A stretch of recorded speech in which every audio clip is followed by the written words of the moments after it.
Na stránke štúdia sa mi zobrazí Sportimea grafický rozvrh. Do rozvrhu sa jednoducho prihlásim cez Sportimea účet.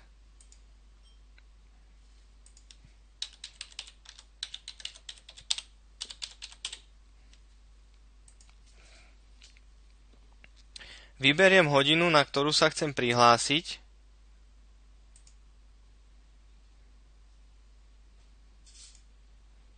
Skontrolujem počet voľných miest a prihlásim sa.